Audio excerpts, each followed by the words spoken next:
আলহামদুলিল্লাহ ওয়াসসালাতু ওয়াসসালামু আলা রাসূলিল্লাহ। শৈশব জীবন মাতা আমিনা রাদিয়াল্লাহু তাআলা আনহা, হালিমাতুস সাদিয়া রাদিয়াল্লাহু তাআলা আনহা, দাদা আব্দুল মুত্তালিব ও চাচা আবু তালিবের স্নেহ। দ্বিতীয় পর্বে আমরা এ সম্পর্কে আলোচনা করব। নবী হযরত মুহাম্মদ রাসূলুল্লাহ সাল্লাল্লাহু আলাইহি ওয়াসাল্লামের পথিক মহানবী সাল্লাল্লাহু আলাইহি ওয়াসাল্লাম জন্মগ্রহণের আগেই তার পিতা হযরত আব্দুল্লাহ রাহমাতুল্লাহি আলাইহি ইন্তেকাল করেন।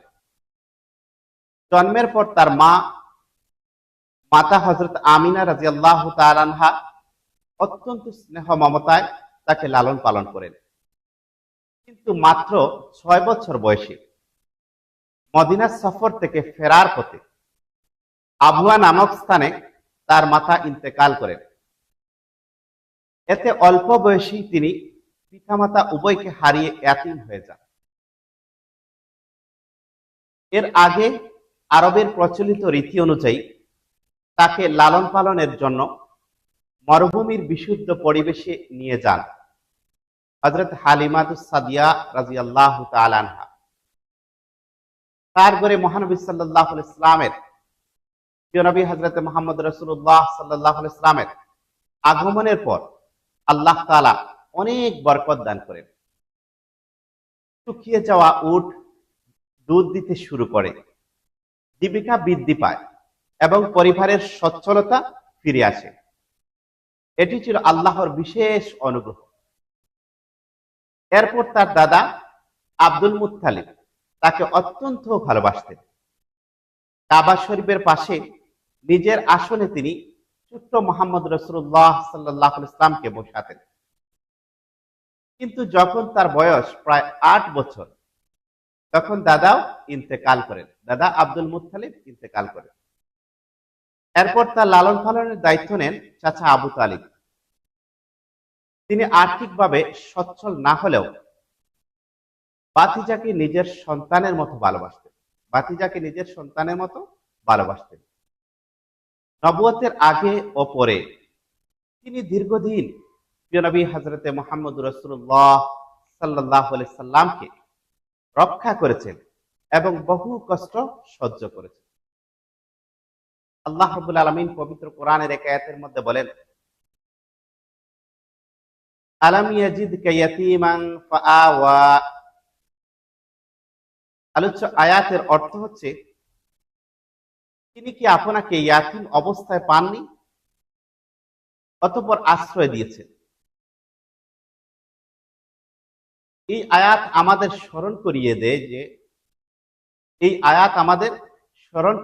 যে প্রিয় নবী হযরত মুহাম্মদ রাসূলুল্লাহ সাল্লাল্লাহু আলাইহি ওয়াসাল্লামের প্রতিটি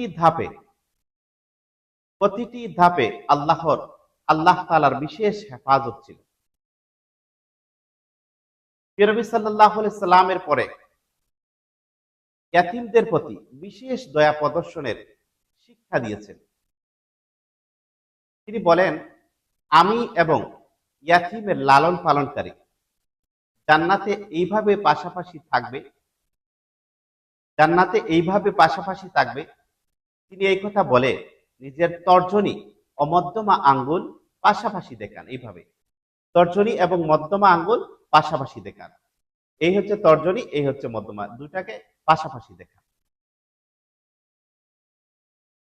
আলোচ্য বর্ণনা থেকে আমাদের জন্য গুরুত্বপূর্ণ শিক্ষণীয় বিষয় হলো এই: 1, আল্লাহ তাআলা তার প্রিয় বান্দাদের কখনো একা ছেড়ে দেন না। 2, ইয়াতীমদের ভালোবাসা ও তাদের দেখাশোনা করা বড়ই নেক আমল। 3, কষ্ট ও পরীক্ষার মধ্য দিয়ে আল্লাহ মানুষকে মহান মর্যাদায় উন্নীত করতে পারেন। 4, পরিবারের স্নেহ, দায়িত্ব ও অভিভাবকত্ব ইসলামের গুরুত্বপূর্ণ শিক্ষা। মোট কথা, আমরা মহানবী সাল্লাল্লাহু আলাইহি ওয়াসাল্লামের শৈশব জীবনের গুরুত্বপূর্ণ অধ্যায় সম্পর্কে জানলাম। তার জীবনের প্রতিটি কষ্ট পরবর্তী মানব জাতির জন্য শিক্ষা হয়ে দাঁড়িয়েছে। আল্লাহ রাব্বুল আলামিন যেন আমাদের প্রত্যেক মুমিন মুসলমানকে, প্রত্যেক উম্মতকে প্রিয় নবী সাল্লাল্লাহু আলাইহি ইসলামের এই জীবন আদর্শের দ্বিতীয় পর্বের জীবন আদর্শ থেকে শিক্ষা লাভ করে জিন্দেগি গঠনের তৌফিক দান করেন। আমিন সুম্মা আমিন।